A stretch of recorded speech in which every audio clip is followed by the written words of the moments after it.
Bonjour à tous et bienvenue sur Techart Geek pour une interview très spéciale aujourd'hui et vraiment je suis assez impressionné puisque pour le lancement de Docomo, le service de diffusion en ligne de manga en France, en VOST, nous recevons sur Techart Geek Monsieur Tanaka qui est le responsable chez NTT Docomo, donc l'opérateur japonais, de la diffusion des contenus de manière internationale, donc de ce service.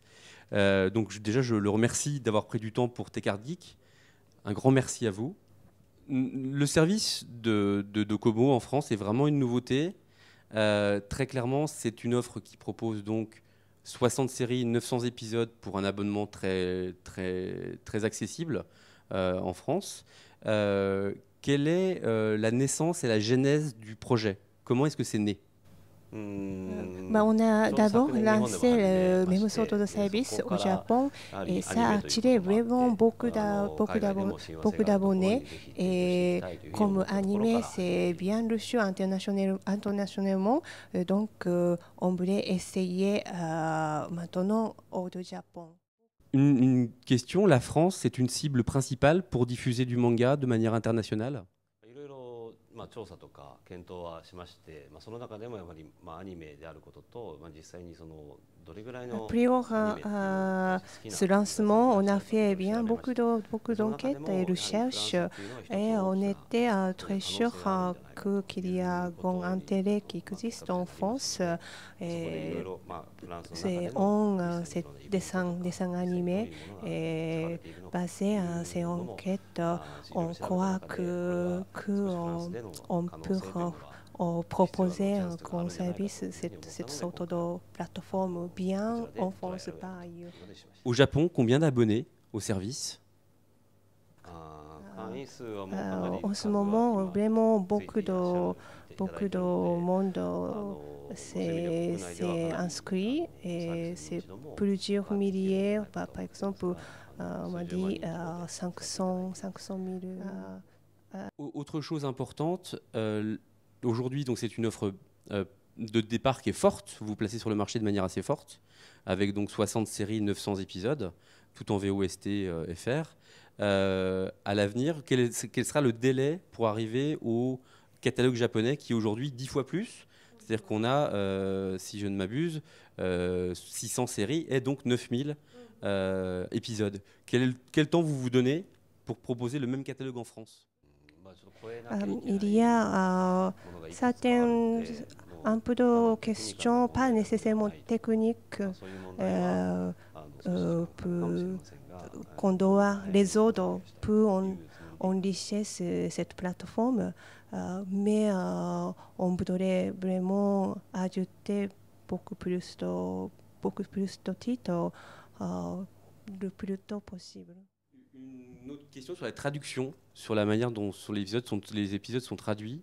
Donc vous faites appel, j'imagine, à des équipes françaises basées en France ou ce sont des gens qui sont basés au Japon et qui font vos sous-titrages sur place?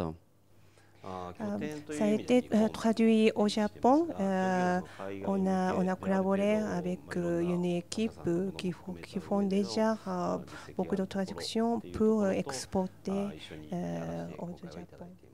Clairement, Docomo Anime Store, c'est une réponse au marché, une réponse à l'illégalité, donc au téléchargement illégal, donc au piratage. Est-ce qu'au Japon, cette offre, depuis un an, a fait baisser le téléchargement illégal? Est-ce qu'il y a eu un vrai impact? Ce n'est pas facile de dire que notre plateforme a réussi à donner un grand impact pour cette sorte de sites illégaux, mais notre priorité est d'abord d'offrir vraiment un bon service avec bonne qualité et légaux.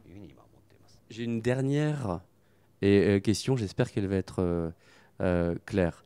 Docomo NTT, c'est, si je ne m'abuse, un des plus gros ou le plus gros opérateur téléphonique, donc de télécommunications au Japon. Donc vous maîtrisez et le réseau et ce qui arrive sur les appareils, smartphones, tablettes, etc., etc. Est-ce que demain, vous avez pour projet, en France, grâce à cette plateforme de visionnage, avec des gens comme, imaginons, des opérateurs téléphoniques français, d'avoir aussi ce même service avec le même abonnement exportable via une application?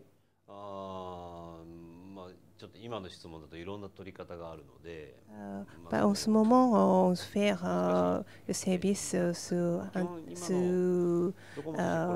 ordinateur, mais comme application sur smartphone, ça sera possible, mais on ne peut pas discuter en ce moment, mais en futur, comme la forme d'application. Mais tout est hors de cette sorte de plateforme, cette plateforme, donc diffusion, streaming sur ordinateur, hors de ce service, rien est vraiment décidé. Eh bien, écoutez, on tient à vous remercier pour l'interview, d'avoir pris du temps pour nous répondre. Et on espère du grand succès pour Docomo Anime Store. Et encore merci. Et à bientôt peut-être. 今回のインタビューありがとうございました。そしてこれからの発展をお祈りしております。ありがとうございます。ぜひよろしくお願いします。